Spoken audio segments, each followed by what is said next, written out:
Welcome to the top 10 things you didn't know about the Kansas City Chiefs. You might think you know this team like the back of your Patrick Mahomes jersey, but we've got tales that'll surprise even the most die-hard fans. Get ready to become the MVP of Chiefs trivia. You'll want to stick around for number 1. Buckle up because it's game time. Number 10, Texans to Chiefs. The Kansas City Chiefs were originally the Dallas Texans, founded in 1960 by Lamar Hunt. They played in Dallas for 3 seasons but couldn't get out of the shadow of the Dallas Cowboys. You know, that other team in Dallas? Facing this rivalry, Hunt made the tough decision to move. In 1963, the team relocated to Kansas City, a city eager for professional football. The name Chiefs was chosen to honor Mayor H. Roe Bartle. Bartle wasn't just any mayor. He was a local figure who had actively campaigned to bring the team to Kansas City. Known by locals as Chief, Bartle had a significant impact on the decision to rename the team. By choosing Chiefs, the organization not only paid tribute to him, but also embedded itself more deeply into the fabric of its new home community. Number 9. From Kansas City to Hollywood. Many Chiefs players have found fame on the football field, but one took it to Hollywood. Fred Williamson, also known as the Hammer, was a cornerback for the Chiefs in the 1960s. He was a part of the team that won Super Bowl IV. After retiring from professional football, Williamson did not fade into obscurity. He moved to Hollywood and became an actor. His most notable roles were in action films and movies like Black Caesar, 3 the Hard Way, and From Dusk Till Dawn. The skills and charisma he displayed on the football field translated well into his acting career, making him a dual threat in both sports and entertainment. Number 8. Chiefs wide right heartbreak.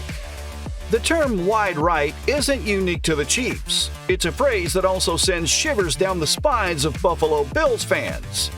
In the 1995 playoff game against the Indianapolis Colts, Chiefs kicker Lynn Elliott had a chance to tie the game and send it into overtime. Unfortunately, just like Scott Norwood in Super Bowl 25, the kick went wide right. Here's a detail that many might not know. The ball used for Elliott's pivotal kick was not the same one he'd been using throughout the game. Due to an oversight, a slick, non-prepped K-ball was used, which many think played a role in the miss. While Elliott became the face of the Chiefs' loss, this overlooked fact adds nuance to an already complex and heartbreaking moment in the team's history. Number 7. The Royal Chiefs. When you think of Kansas City sports, the Chiefs and the Royals often come to mind. But did you know they share more than just a hometown? They share a unique and deep-rooted connection. The Truman Sports Complex houses both Arrowhead Stadium, where the Chiefs play, and Kauffman Stadium, home of the Royals. These sibling venues represent a bond between 2 of Kansas City's proudest sports franchises. Now, here's a nugget that even the most dedicated fan might not know. The founder of the Royals, Ewing Kauffman, played a significant role in Chiefs history. When Chiefs founder Lamar Hunt was struggling with lagging ticket sales in the early days, it was Kauffman who stepped in to buy a large block of tickets to prevent TV blackouts. His generosity helped to keep local interest in the Chiefs alive during their formative years, strengthening the symbolic relationship between the 2 franchises. Number 6. The Missouri Chiefs. The Chiefs have a knack for keeping talent in-state. Several players have been drafted from Missouri colleges, making them homegrown heroes in the eyes of local fans. Players like Jeremy Maclin from the University of Missouri, Justin Smith from the University of Missouri, and Alden Smith from Missouri's Raytown High School have donned the Chiefs uniform. Number 5. The Jazzy Chiefs. Kansas City is a hub for both football and jazz music. The Chiefs tap into the city's jazz culture by integrating it into team events and ceremonies. Players and staff frequent local jazz clubs, tying the team closer to the city's history. Clark Hunt, the Chiefs' CEO and chairman, is not just a football guy, he's also into jazz. He played the saxophone growing up, and still has a Kansas City Jazz record collection. Number 4. Record-Breaking Chiefs. The Chiefs have had their share of stunning plays and records, some of which are well known. However, there are a few that have slipped under the radar but deserve to be spotlighted. For instance, did you know that the Chiefs hold the record for the loudest stadium in the world? In 2014, fans at Arrowhead Stadium reached 142.2 decibels, a record acknowledged by Guinness World Records. It's not just about the fans' passion, it's a strategic advantage that makes Arrowhead one of the toughest places for opponents to play. Number 3. Special Arrowhead Advantage. Arrowhead Stadium is not just a place where football is played. It's a marvel of architecture that amplifies the Chiefs' home field advantage. This complements what we talked about in number 4 regarding the loudest stadium world record. The secret sauce? The stadium's design intentionally maximizes noise. The upper decks have a steeper angle to direct the crowd's roar back to the field, giving the Chiefs a unique home advantage. Not many know that the concrete in Arrowhead contains crushed red bricks. This design element is not just aesthetic, it contributes to the stadium's unique color scheme, making it one with the Chiefs' colors.